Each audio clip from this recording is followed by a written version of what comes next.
Hi hello friends, ನಾನು ನಿಮ್ಮ ಅವಿನಾಶ್. ನೀವು ನೋಡ್ತಾ ಇದ್ದೀರಾ ವಂಡರ್ಫುಲ್ ವರ್ಲ್ಡ್ ಚಾನೆಲ್. ನಾನಿವತ್ತು ನಿಮ್ಮ ಜೊತೆ ಹರಟೆ ಹೊಡೆಯೋಣ ಅಂತ ಬಂದಿದ್ದೀನಿ.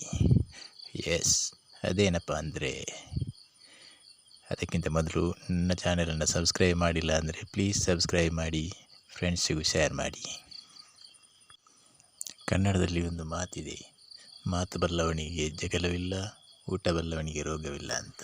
ಹೌದು, ಎಸ್, ನಾವೀಗ ಮಾತಾಡ್ತಿರೋ ವಿಷಯ ಕಮ್ಯುನಿಕೇಷನ್ ಸ್ಕಿಲ್. ಹೌದು, ಮಾತಾಡೋದು ಒಂದು ಕಲೆ. ಅದನ್ನು ಎಲ್ಲಿ, ಹೇಗೆ, ಯಾವಾಗ, ಹೇಗೆ ಮಾತಾಡಬೇಕು ಅನ್ನೋದನ್ನು ನಾವು ನಿರ್ಧರಿಸಬೇಕಾಗುತ್ತೆ.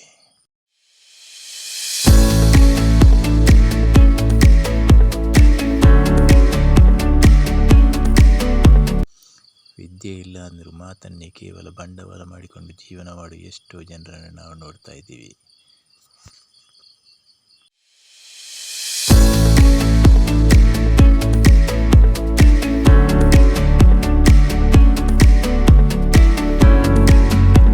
ಮಾತು ಯಾವತ್ತೂ ನೇರವಾಗಿರಬೇಕು.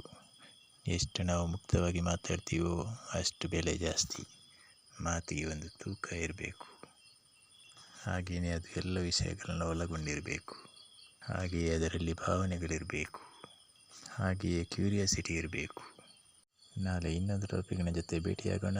ಅಷ್ಟರ ತನಕ ಬಾಯ್, ಟೇಕ್ ಕೇರ್.